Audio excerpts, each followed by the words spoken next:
Hello beautiful people, welcome back to the channel. In today's tutorial, we're going to be going over the reading and permalink settings for your WordPress website. Now, of course, this is part 4 in our WordPress or 30-day WordPress series where I teach you how to navigate WordPress and start using WordPress for your website. That way you can get a little bit more familiar with how to go about having a WordPress website. Now, in the previous video, we talked about the general settings, some basic stuff. Now let's go over the reading settings. And this is going to be a super important one, especially if you start building out your website and you're wondering why the heck do you see blogs on your homepage when you should see, well, your homepage. So the first thing that you see is the homepage displays. And by default, every WordPress website will indeed be your latest post. Now, the reason why it said to this is because, of course, WordPress was originally made for bloggers or blogging sites. So that way, or that therefore, it is still here as a default setting. But however, once you start actually building out your website, and you definitely want to be able to just simply click here to view your website. So if we just go to it, you see right now, of course, we haven't did anything. This is a fresh new install.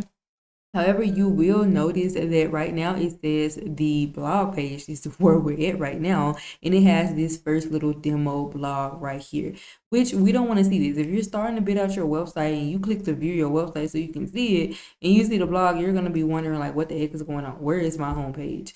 Let's go back over here to this dashboard. Let's go back down here to the settings and reading. Now that we're back over here, we're going to definitely switch it from your latest post to a static page. Now, the super important piece about this is though you definitely need to already have pages created. That way you can actually have some pages right here in the drop down. Right now, we don't have an actual home page, but we do have this sample page that was already created for us. So if we were to just select that, go ahead and save our changes. And now if we were to go back and view our website, now we're on the sample page. Now we don't see the WordPress blog, we actually see the sample page. So that's exactly how that process right there will work. So again, let's go back to the settings, go back here to reading. And of course, what you need to make sure you do is create your home page and then make sure that you choose home page to be the static page that we see. But for now, we're just going to keep it on sample page because later in the series, we're actually going to add pages and we'll be able to add our actual home page right here. And obviously, if you are using WordPress for actual blogs, then of course choose that blog post right here. So whatever blog post you want to show first on your actual website, just go ahead and choose that right there. Then you have some other options here. Now, these are honestly going to mainly be pertaining to the blog post itself. So again, if you're not going to use blogging, you don't have to worry about messing with any of this because it's not going to be useful for you anyway.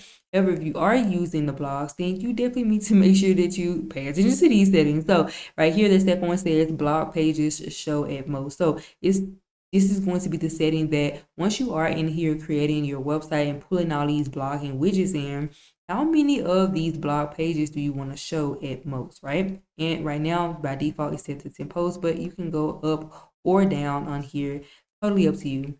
And right here, it has the syndication, so how they sync the syndication feed that show the most recent. How many items do you want to show? Again, you can choose that, go higher or lower in the amount right here. Then it has for each post in a feed include, you can do the full text or the excerpt. So again, if you're doing blogs and you're doing feeds, this is going to be like those little mini pieces of blogs around the website in different areas. Now right here is saying, what do you want to include? Do you want to include the full text or the excerpt? And you can choose those options right here. And they even have right here is a little highlight that you can always click on to read more or learn more about the feeds to get more familiar with how that actually works. And then you have the search engine visibility. So you can discourage search engines from indexing this entire site. You can do that if you don't want them to be indexing this site at this time while you're editing or in general. Go ahead and toggle it on, and later in the video or later in the series, the 30-day series, I'll show you guys how to actually stop search engines from indexing certain specific pages, because that's going to be a very important one. So be sure your bell notifications are on for that video. But of course, after you're done, just go ahead and save all of your changes, and then it'll let you know that the settings have been changed.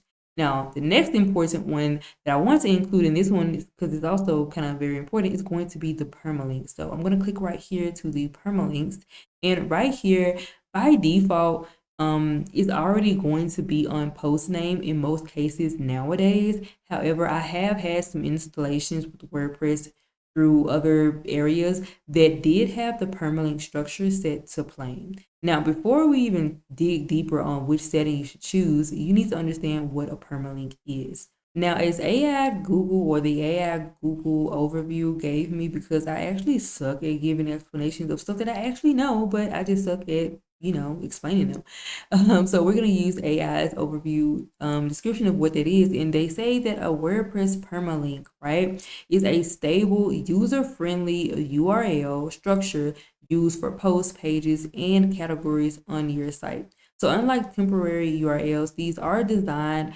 to remain unchanged, making it easier for users and search engines to find, share, and link to your content, with the post name usually recommended for SEO. So in the gist, if we go back to the actual permalink settings here, you'll actually see an overview or an example underneath each one. And if we look at this one right here, post name, you will see why this is exactly the one we want.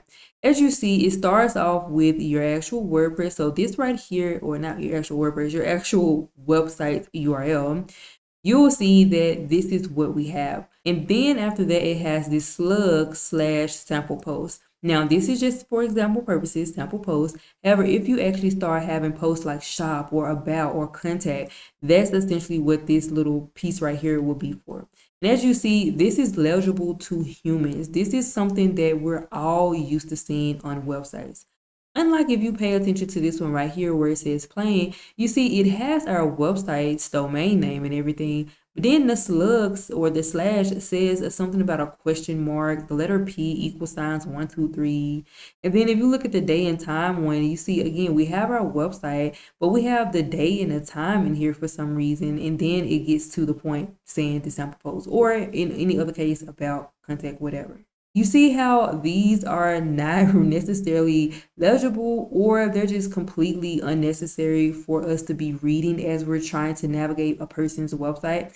So we definitely want to make sure we're keeping our humans in mind, as well as making it easy for search engines to find us and optimize our websites properly. And that's where this one right here comes into play, which is going to be post name, because it's going to make sure your domain is in there, and whatever title of the page it is that you're trying to access is going to be the next best thing. So again, if you create a contact page, it'll be set up to say your domain name / contact. I'm hoping that makes sense. Be sure you guys comment down below if I lose you guys anywhere, and I'll try my best to make sure that I make things make a little bit more sense.